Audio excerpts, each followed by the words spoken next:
Today is the 5th of September 2017, a very important date for the history of Germany, and I would say also for the history of Europe, because today marks the second anniversary of the so-called refugee crisis and the refugee welcome campaign. I would like to present today a paper that I wrote last year and I presented at Still Point Place, Versuch in September 2016.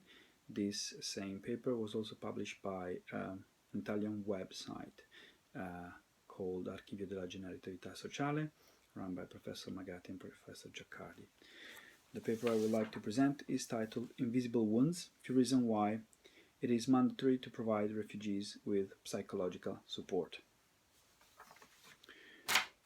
Hannah Arendt claimed that revolutions are the only events which confront us directly and inevitably with the problem of beginning.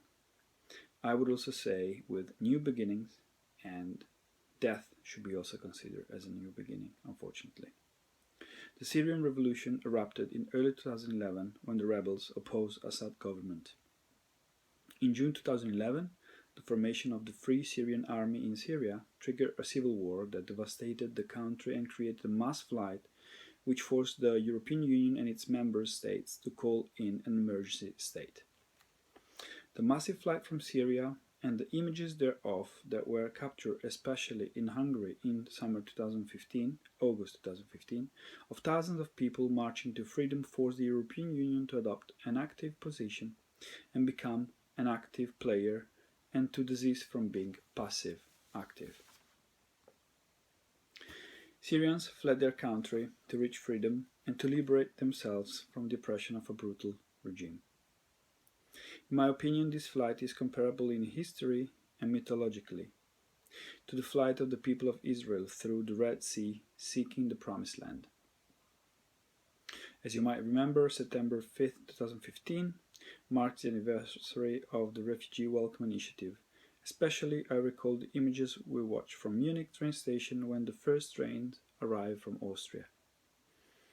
This was preceded by a declaration from Angela Merkel saying that all Syrian refugees arriving in Germany could apply for asylum status.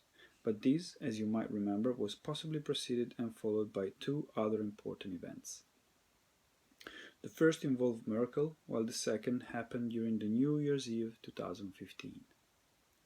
In spring 2015, during a Q&A live TV show, Merkel said to a young Palestinian girl that she, her family and possibly her friends might be deported in the future because Germany cannot welcome everybody.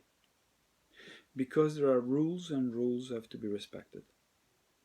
The little girl started to cry live on TV. She got scared.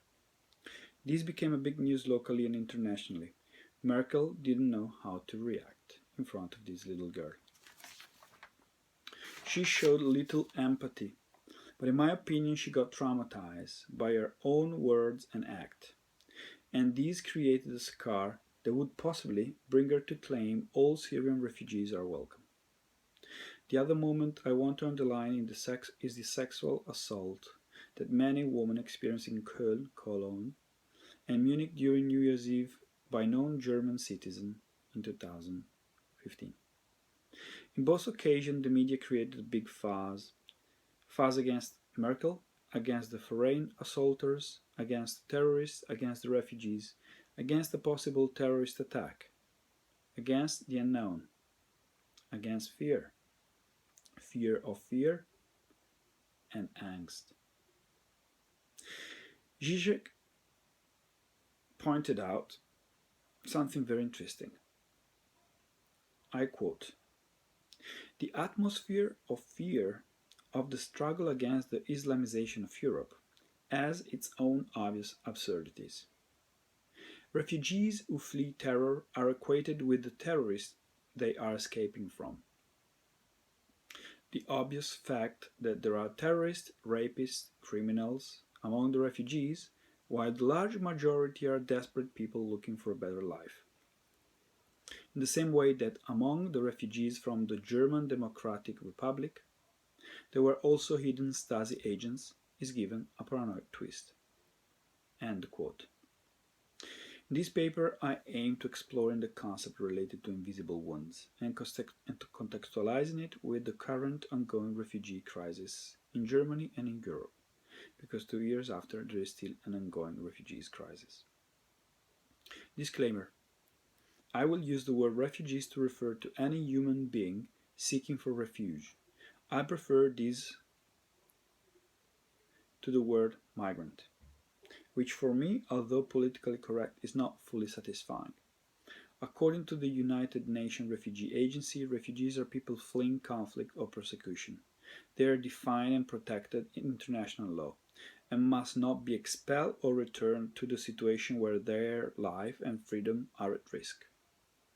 There are 20 million people around the world, according to the United Nations Refugee Agency, in this condition. With this paper, my wish is to be able to underline that, according to my experience working with refugees in the past 2 years, psychological support is mandatory for all refugees. I'm aware of the fact that to say that psychological support is mandatory for all refugees is like claiming of having discovered hot water. But why is it so difficult to look into this properly? And to build a plan to support refugees also from a psychological perspective. There is no doubt the Germany model is successful, not perfect but successful when compared to others.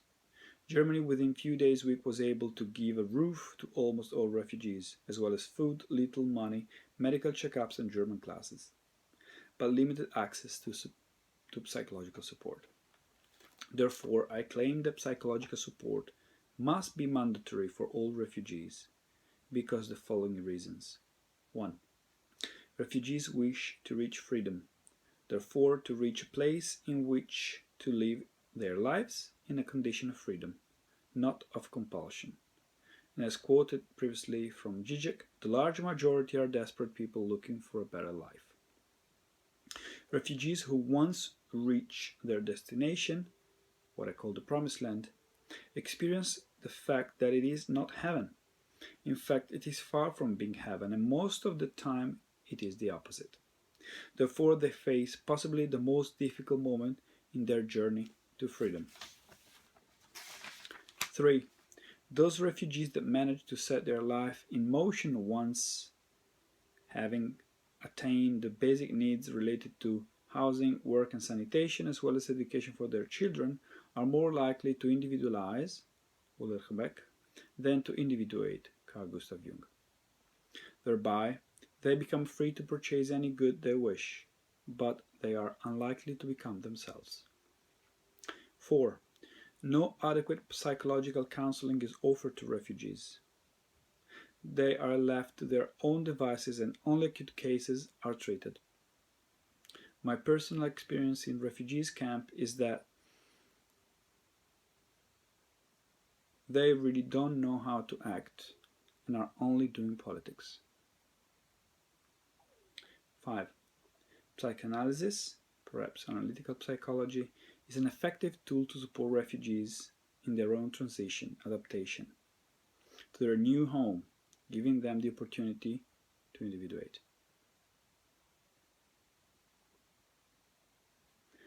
In my work, I met on a daily basis with patients that come from countries that did not allow them a condition of freedom: Afghanistan, Pakistan, Syria, Maghreb, Iran, Iraq, and many others. Those patients are individuals that, in order to attain freedom, had to spend their life saving and to lose or leave behind everything they possessed. They did so motivated by the promise that reaching Europe, perhaps Germany or Sweden, would mean achieving freedom. Achieving freedom, in my opinion, was worth the journey they underwent, even if it meant dying for it. Some walked for months in the harshest conditions. Some had to hide. Some had to stop for a few months or a year or two in Greece, Iran, southern Italy, southern Spain, to work and to make money to continue the journey. Others embarked on a night sea journey over the Mediterranean Sea. Others walked from Turkey or Greece to Slovenia and Austria and then Germany. They encountered many difficulties, but they had an objective: to reach Europe. Unfortunately, once they reached their destination, they found themselves confined into ghettos, refugee camps, with little freedom to move, little food, and long queues for food or to get their asylum requests signed. These refugees camps became somehow the land of the mafias, of the strongest, and here their illusion of freedom collapsed. At night, the camps turned into the land of nightmares, of the unconscious, of desperation which is somehow contained during the day. What are then the psychological consequences for those individuals when reaching Germany or any other European country? This is difficult to say, and a quote from Mandela's biography might be enlightening. The truth, I quote, is that we are not yet free. We have merely achieved the freedom to be free, the right not to be oppressed and opposed. We have not taken the final step of our journey, but the first step on a longer and even more difficult road. For to be free is not merely to cast off one's chain, but to live in a way that respects and enhances the freedom of others. End of quote. Somehow the majority of patients are wondering about home, about the place they left, where they're from, what is going to happen to them.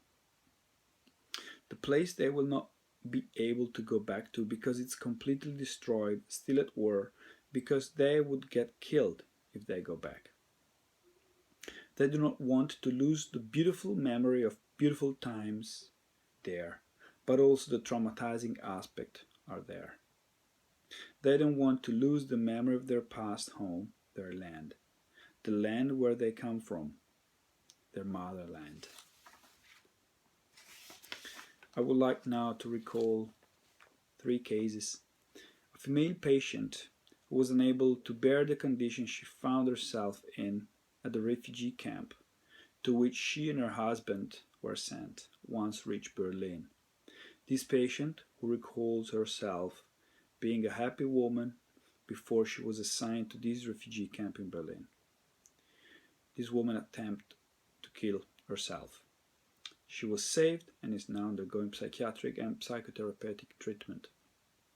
A male patient who is now living in a small flat, not in a camp anymore, but has no job and is trying his best not to self-harm when voices tell him to kill himself. In fact, he recounted when this happened he engages in sport and the voices calm down. A male patient who voluntarily called in a psychiatric institution to ask for help and support since he was not feeling well, although he was able to reach Berlin via Greece after years of flight, to gain the official status an asylum seeker in Germany and to find a job as well to a flat and maybe fall in love. These 3 cases are very interesting and perhaps bring us to the question of finding a new purpose, as Hillman would suggest. In my opinion, it is only when keeping these 3 clinical cases in mind, and possibly others, that I claim that refugees need to be supported with psychological counseling as soon as they reach their host country. Therefore, I would like to use these cases as a basis to recommend possible policies. 1. To prevent possible suicidal syndrome. 2. To treat post-traumatic stress disorder and other symptoms. 3. To support refugees in the process of adaptation to their new home. 4. To support refugees in understanding that they are not alone, but that thousands of people are in a similar condition, thereby to support refugees in their search for freedom, material first and absolute freedom later on. Also happiness, particularly because it is so easy to confuse the pursuit for happiness with the pursuit of freedom. 5. To present a situation whereby, in a few years' time, the unresolved conflicts, syndromes, or traumas will cause uncontrollable mass reaction. Have the New Year's Eve events in Cologne and Munich have something to do with this? How about recent events in France, Belgium, and possibly Munich and Würzburg and Berlin?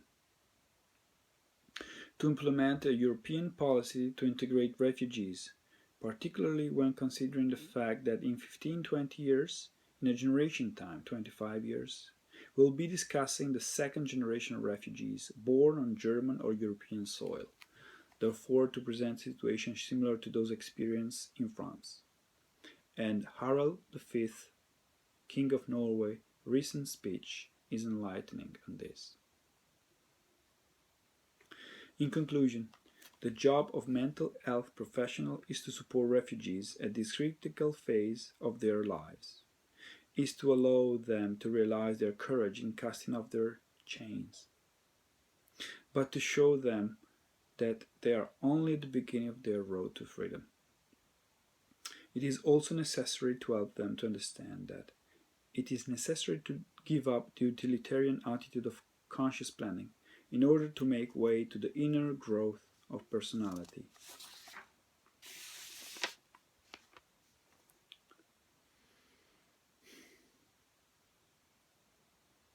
And moreover, we should seriously ask ourselves why so many young citizens, perfectly adapted in their lives until a certain point of their life, especially if looking at the second and third generation in France, suddenly radicalize to the point to embrace hate and the desperate call of seditious leaders. It is important, I would say, to look also at the concept of freedom. Material freedom is compensation from authoritarianism, compensation from the father, the mother, the church, society, from institution, from partners, which all could fall under the umbrella of the archetype of the authority, and therefore possible forms of authoritarianism. Therefore, from anything that limits our existential material freedom. It is absolute freedom that makes people truly free, truly liberated unconditionally, with no need for compensation, in Jung and Adler terms, with almost no projection, and with respect for others, therefore, becoming generative. Absolute freedom is psychological freedom from authorities. Absolute freedom allows us to make peace with our family of our origin and with the community we now live in, and to find our place within society. As Illman put it, we must accept being a member of our family, to be part of our family tree, as it is, with its twisted branches and its rotten branches, and living in a place that is suitable to our soul, where you can tie to itself with duties and custom. Finally, it is important to return with gesture that state our full attachment to this world, to the things that the environment gave us. On the other hand, material freedom, in my opinion, is quasi-freedom, because it is fictitious, projected and constellated by complexes. We can say and do what we want in late modernity, but it is not absolute freedom, freedom, because it's always occur in relation to something or someone else, a product, a person, a purpose, a wish, or a fantasy, a desire for power. Hence, the need for compensation to become someone, which is exactly the individualization described by Ulrich Beck. According to my opinion, the issue in late modernity, post-1989, is that people have been told that they need to become someone, not themselves, to become rich, powerful, handsome, famous, and compete with others in order to defeat them, to become the number one. Barbara Hanna underlined this effectively. It is this striving for power. It is striving for power that he wanted to become very rich, that he would be a tyrant if he had the chance, that he is pleasure-seeking, envious of others, and so on. However, Hannah also says that a certain sense of dissatisfaction or incompleteness makes itself felt about the middle of our life. The things which once seems holy, desirable, no longer exercise their former fascination. From this point, people have two options: to look within and become responsible, thereby individuating, or to become nihilist and individualize, thereby to believe that they are heroes, infallible, and invincible. Implosion, even the one that took the Lehman Brothers in 2008, is a metaphor for this second aspect. It is clear now that life must be generative.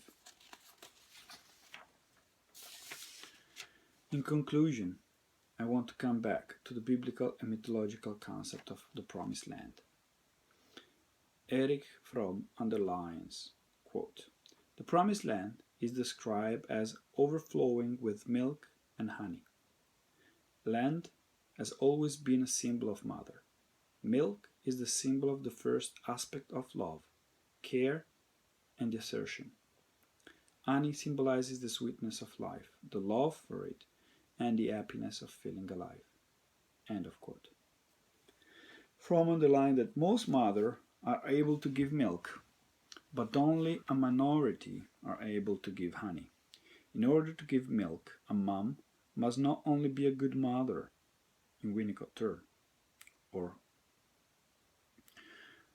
a happy woman, and not also succeeded. The love of the mother for life is contagious, as well as her anxiety. Both states of mind have a profound effect on the personality of the child. It is very easy to detect those children and adults who received only milk and those who receive milk and honey. Naturally, I want to include here also the role of fathers, who nowadays with mother can give, actually are asked and want to play an active role in giving milk and honey. They do it in a different way, but they do it, and they are as important as mothers. It is from here that I would like to reach a close, hoping that Germany, Europe could be or become the promised land for all those that were born here or that arrived here. A mother able to give milk and honey. Only this way we might be able to live with others without being scared de facto by strangers, but, as alchemy suggests, to open the door to the stranger that is knocking at our door, and to allow with him, with her, a conversation. And possibly we should stop referring to refugees as refugees and start thinking of them differently. They're people like us. Calling them refugees and confining them to refugee centers or camps will not help Germany and Europe. It will not help an encounter with a new neighbor, a real person with a real, although different, way of life and origin.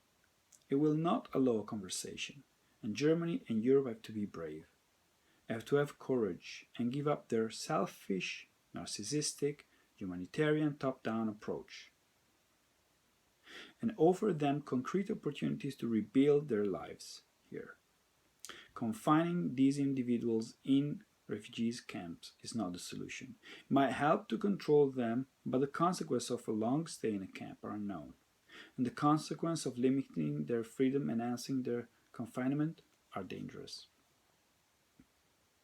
Which are then the possible paths to support refugees? I run a workshop called Dreamwork Method, which is a method where a maximum of 12 persons sit together and dreams are seen and looked at. This is a method that I was able to learn from Dr. Art van Kauser at the Carl Gustav Jung Institute in Zurich.